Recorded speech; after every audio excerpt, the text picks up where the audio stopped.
Mga kababayan. Welcome to the Chef G Show. Ngayon ay gagawa tayo ng improvised na banana pudding. As you can see, nandito, ayan, nakikita nyo, ito ang ating mga kakailangan ngayon. To start off, syempre, dahil gagawa tayo ng pudding, kukuha tayo or mangangailangan tayo ng mga breads. Ito yung, hindi pa naman siya panis, ano? Pero hindi kasi kinain ni Loloy kasi ayaw niya daw ng wheat bread. Wheat bread. Ayaw niya ng wheat bread. So, kailangan natin ito. So, kaya sa masaya, hindi makain, itong wheat bread na ito, ating ihahalo or gagawing pudding. Ngayon, syempre, kasi nga, banana pudding, di ba? Syempre, kailangan natin ng banana poo. Ito, banana poo. Kayo na bahala kung anong isipin nyo. Banana poo. Siyempre, dahil improvise nga, meron tayong ihahalong mga ingredients. Ito, katulad nito. Ano tawag nito? Mani. Basta brandless yan ha. Kasi, That's Highland legumes. basta masustansya yan. Good for the brain. Ito naman ang pasas. Raisins. So, yan. Pero ito, improvise din ito. Ginawa pa to sa Malacanang. Basta doon galing yan. At syempre, para hindi makilala, napakaswerte naman nila kung kikilalanin pa. Ayan, basta kailangan natin ng evaporada. Kailangan ko rin pala ng sugar, pero mamaya na ha. Just for the benefit of this show, uumpisahan na natin gawin. Kuha tayo ng kaunti lang. Ayan, konti lang. Siyempre, kailangan natin mag-guantes, ano? Ayan, kailangan natin ng improvised na guantes kasi wala tayong pambili ng guantes na mamahalin. What's guantes? It's gloves? Gloves. So, yan, gloves. Yan.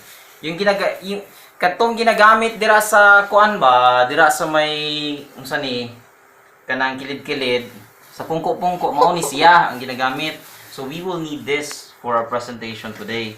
And then, we will make buhos-buhos the evaporada. Until na, kita nyo naman, ayan, soft-soft na siya ng konti. Nakikita nyo ba? Nakikita nyo mga kapatid?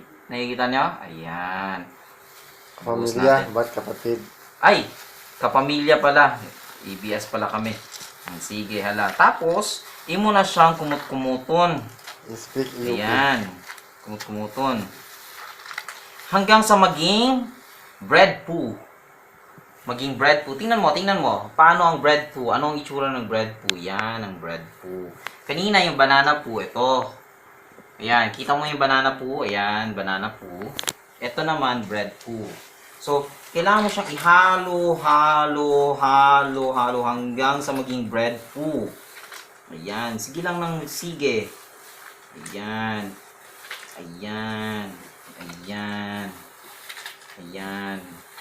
Sige, halo pa lang ang halo. Gawin mo ng dalawang kamay. Ayan.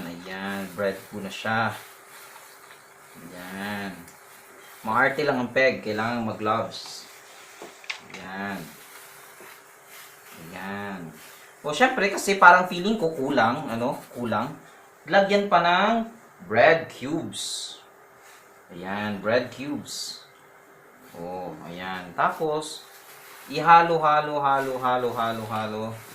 Kailangan ko ng kamay. Pakibuhos nga, assistant. Pakibuhos na evap.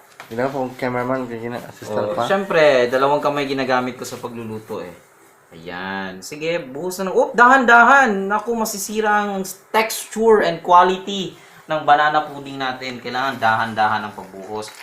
Ayan.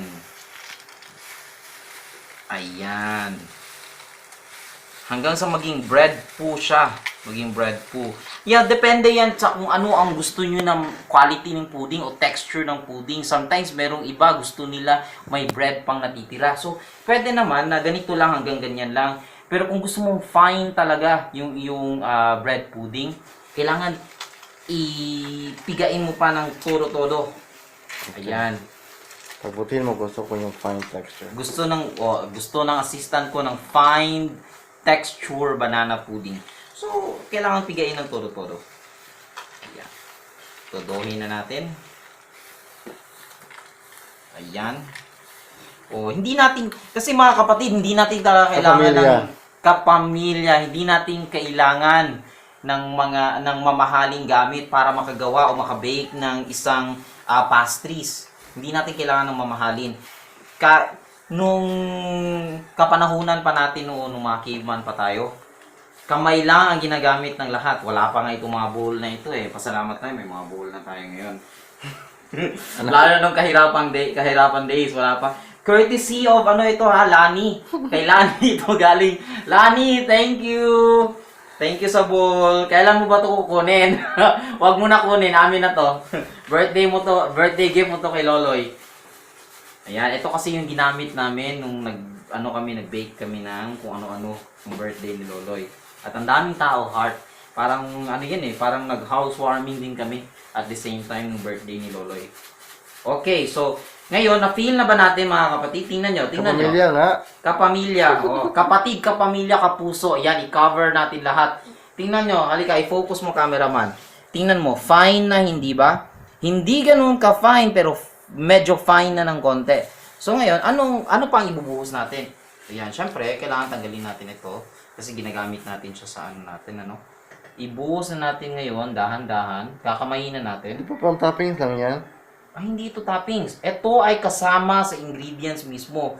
Walang magiging toppings nito, hindi ito cake. Pudding ito. Tapos, ihalo mo. Kailangan maging malasa or magkaroon ng konting twist ang ginagawa mong pudding. Siyempre, mas masarap talaga kapag may may, tawag nito? Peanuts. Ba't di mo busin O mani. lahat? O, syempre, kung may mani, syempre, dapat may pasas. alam niyo na ibig sabihin, no? O, pasas at mani, magkakasama yan. O, paborito yan ng mga lalaki. Kunwari, mga pogi. Hindi kasama mga pogi. Ayan.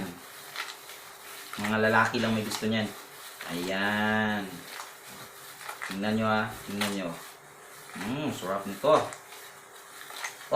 Siyempre, kukulangin, lagyan ng konti, lagyan pa. Ayan. Okay. Tapos, nakikita niyo na ba mga kapatid kung ano yung naging parang epekto niya? Ngayon, yung ating banana po, siyempre, para mas masarap, ihalo natin. Tinanggal ko muna yung aking guantes o yung gloves. Ayan, ihalo na natin siya. Banana po. Sarap ng banana po. Kayo ba mga kapamilya, kapatid at kapuso kumakain ng banana po? Hindi pa? Nako, tikman nyo to, masarap. Hindi ako magpo-promise pero tikman nyo na lang at nang masubukan. Yan, tingnan nyo ha. Siyempre ihalo-halo mo ihalo talaga. Talagang dapat halong-halo. Hindi pwedeng kasi kailangan hindi mag-separate. Para yung texture and quality ng pudding mo talagang Pero depende yon. Depende kung gusto mo ng may mga layers ng banana or ng pudding. Pwede yon. Depende yun sa gusto mo. Depende na yan. Kung anong gusto mo. Why don't you use stirrer or mixer? Ay, pwede yan. Tingnan nyo. Okay. Ayan. Tingnan nyo ha. Yan. Ihalo nyo na siya. And syempre, cut, Mr. Cameraman, cut. Ano mag-cut nito? Cut, ipindot. Okay. Welcome back, mga kapatid, kapuso at kapamilya sa ating The Chef G Show! Ayan, tingnan nyo. Syempre, kanina, kulang ng sugar. So, lalagyan natin ng sugar. Depende yan sa kung gaano katamis ang gusto mo. O, ito yung sugar ha. Kitang-kita nyo. Brown sugar ang dapat. Ayan, ihalo nyo. Para sa akin, ayoko kasi ng masyadong matamis. Loloy, gusto mo ba ng masyadong matamis? I'm a sweet person, so gusto ko matamis. Gusto matamis. O, yan, pwede. Pwede na yan. Siguro, sa tansya ko, kasi matagal na ako nagluluto, mga kapatid, kapamilya, at kababayan. Kung sino-sino pa man yung mga nasa abroad. Oy, TFC! Hello! May Yan. ka dyan. It's not your job, chef. Ayan, so tayo ha? Depende yan. Mga tansya ko siguro yung mga asukal na yan, mga half na na cups. Yung 5 kutsara na yan, mga half yan.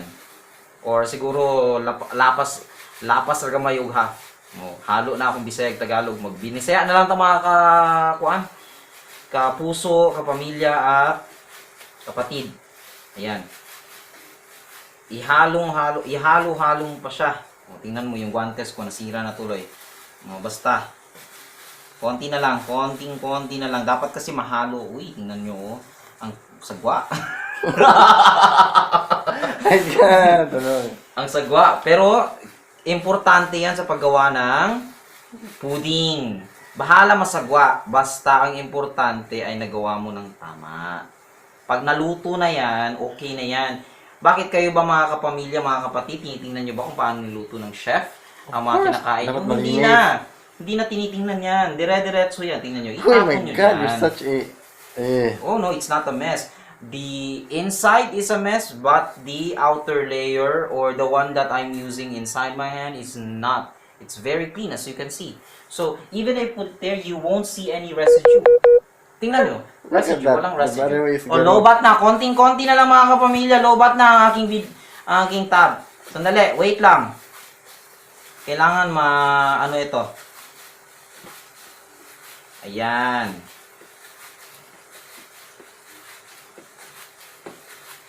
Okay. Siyempre, lalagyan ng konti pa. Konting-konti pa. Konti. Kailangan medyo, this time, kailangan medyo na siya. Yung medyo matubig siya. Kasi lulutuin mo yan eh. So, siyempre, kung lulutuin mo yan, kailangan may konting tubig para kasabay niya maluluto. Pag nahubas na gani siya dito, maluto na siya. Yung mauga na siya. Okay. Okay. And later, we're gonna show you the finished product. And later, the finished product, okay? Thank you so much. Bye-bye. See you next time.